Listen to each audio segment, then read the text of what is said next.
We are here in the centre of Paris to have a sneak peek at the brand new Cadillac OPTIQ. Now here's the thing, right?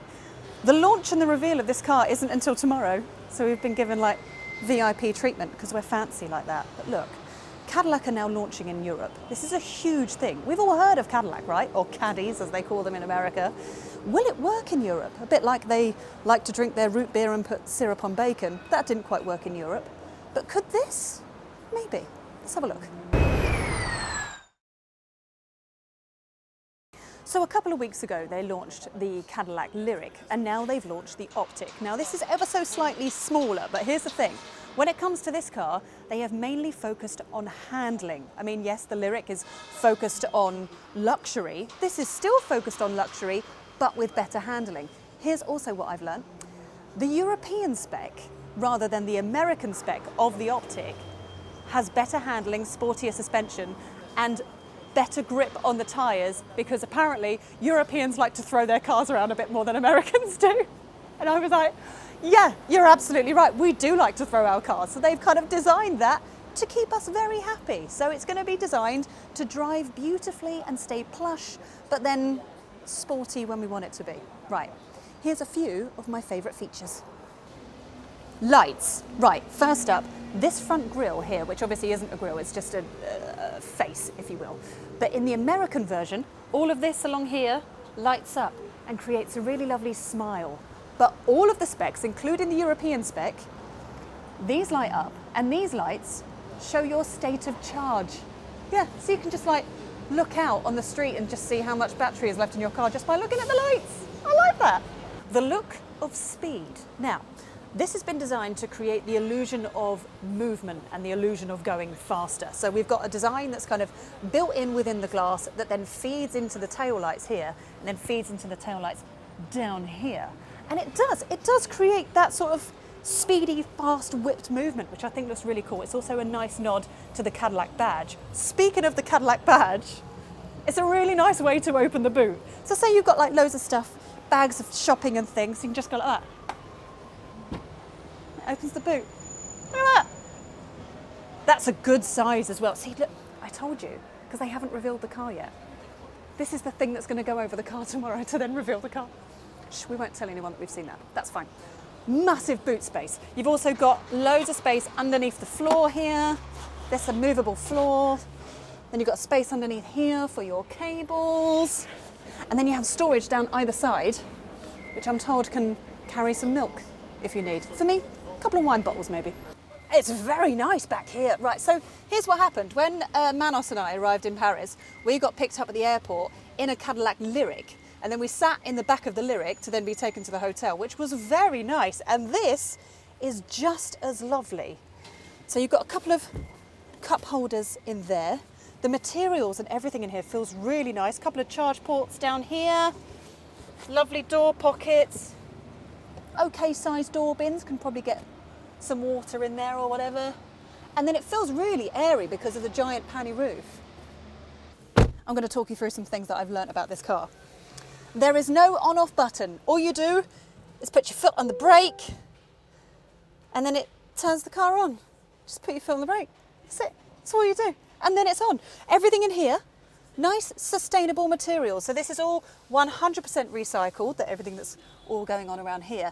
This bit here all fully lights up. So at night, this all lights up and looks absolutely stunning. We only have a touch of bling, not too much, a touch of bling. So a little bit going on around the steering wheel, a little bit going on around the cup holders, etc. This is also recycled material. And then you've got a bit of storage in here. That's where you can charge your phone. A couple of charge ports in there. Annoyingly, someone's taken the key, so I can't show you what's going on the screen, but I can tell you a few things that I think is very, very clever. You've got some really cool drive modes, like a sort of sporty mode, eco mode, etc. But this bar here on the steering wheel is a sensor. So you've got a sensor here and a sensor here that is always making sure that you, as a driver, are focused on the road. So you know when you put it in cruise control and you're kind of chilling or whatever, it makes sure that you're always concentrating on the road, which I think is a really, really nice thing. I can't show you the indicator sounds right now because they've taken the car key away from us, but it does sound really nice. And it's not like a t, It's like a ba-ba, ba-ba, ba-ba. Does that make sense? No, doesn't make sense, but you know what I mean. You know I'm a fan of indicator sounds, so there we go. We also have the seat movement on the door, which I think is nice and easy, but what it did was it just freed up a bit more space to have a more comfy chair and to have a bit more space for the door bins, which I totally understand. We have buttons for climate control. Yes! So not everything is all within the screen. We have actual physical buttons. Love that. Thank you, Cadillac, for sorting that out. Your gear selectors are all along here, and it all looks very plush, very neat. I'm also a fan of the door handles. They're not like normal door handles. They're kind of like a flappy lift up, like that, which I think is very nice. Oh, speakers. So they're going to have Dolby Atmos sound in here. Now, in the LYRIQ, they have speakers in the headrest. That's not going to happen in here. Instead, there's going to be speakers up here. Because Cadillac are kind of all about sound. They're very, very passionate about sound. And the Americans love listening to their music while they drive, which is why they then brought that over to Europe, and now we can sing as loud as we possibly can, and the music will drown out our terrible singing. Which is good, isn't it? But I'll tell you what, let's find out a little bit more about Cadillac and its launch in Europe by chatting to someone that knows way more than I do. So I'm joined by Jacqueline McQuaid, who is the European president of General Motors. Jacqueline, this is a huge deal. Launching such a big American brand, bringing it over to Europe. I mean, here in Europe, we've heard of Cadillac, but we've never had the chance to properly experience it. So this is quite a big moment for you guys, isn't it? It is. Yeah, I'm not surprised you've heard of Cadillac. First, it's a 120-year brand, so Cadillac is iconic. Yeah. Cadillac is also a French name. Our name Cadillac comes from Antoine de la Motte Cadillac, who was a French explorer who actually came to the United States and discovered Detroit, where the home place of General Motors and Cadillac is. So I didn't know we have that. a strong French and European heritage. And now we just feel the time is right to bring Cadillac to France and broadly to bring Cadillac to Europe. But what you're launching here in Europe is 100% electric. So what made you make that decision? So Cadillac is really the marquee brand of General Motors, and it is the first brand that's going all electric. And so when we looked at where European consumer preference is going, when we looked at where French consumer preference is going, the luxury electric vehicle space is really growing. And we never expected that growth to be linear, but it continues to grow.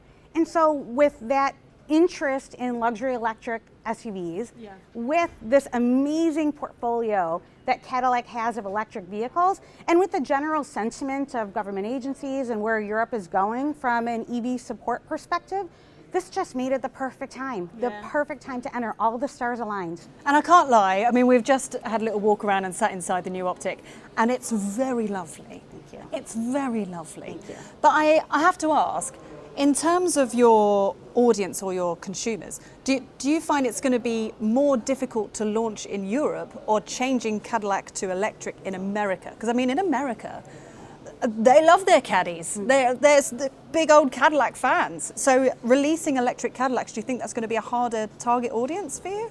I think what we're finding, and we've been opened in Zurich on the iconic Bahnhofstrasse since last October. Yeah. And so we're already talking to a lot of European customers and a lot of guests from around the world that come.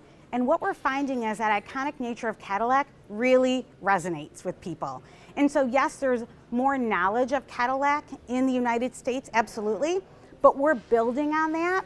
And as people see the brand and see what Cadillac stands for, and frankly, compare it against the other electric vehicle offerings in this space, which are, I would call them very beige, kind of blending into the background. Yeah. That's not what Cadillac is. Cadillac is for the customer who wants to be loud while being quiet. Yes. They want the vehicle to express their personality. They want to be bold. They want to be charismatic. And that's currently not out there today. And it's what Cadillac is bringing. And so we're filling a space in the market that's currently empty and that customers are thirsting for. Yes. And so we're really excited. We absolutely think it's the right product offering and the right brand today in Europe. I also want to say a massive thank you for making some slight tweaks to the OPTIQ for the European version. Yes. So we have the slightly sportier handling because you've obviously learnt that us Europeans like to throw our cars around a little bit more. You know, it's really important. We cannot just pick up an American car and put it in Europe and tell Europeans they're going to love it, because their tastes are different, driving dynamics are different. Frankly, the winding mountain passes. Yes.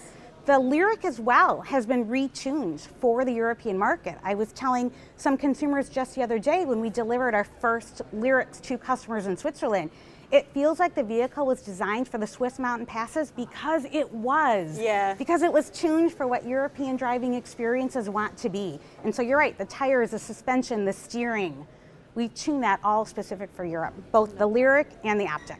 So what's the first thing that pops into your head when you think of Cadillac? For me, it's Elvis. I mean, it's American heritage stuff, isn't it? So what do you think about Cadillac making its way over to Europe? Do you think it's going to work? Let us know in the comment section below. By the way, from what we're hearing, the Cadillac LYRIQ will be available in the UK towards the end of the year, and we are hoping that we're going to be able to drive it before that. So, to find out, you need to subscribe to the Electrifying YouTube channel. Thank you very much. Pop yourself on the website, all the information on there. I'm going to go and get some sort of pastry and feel very Paris.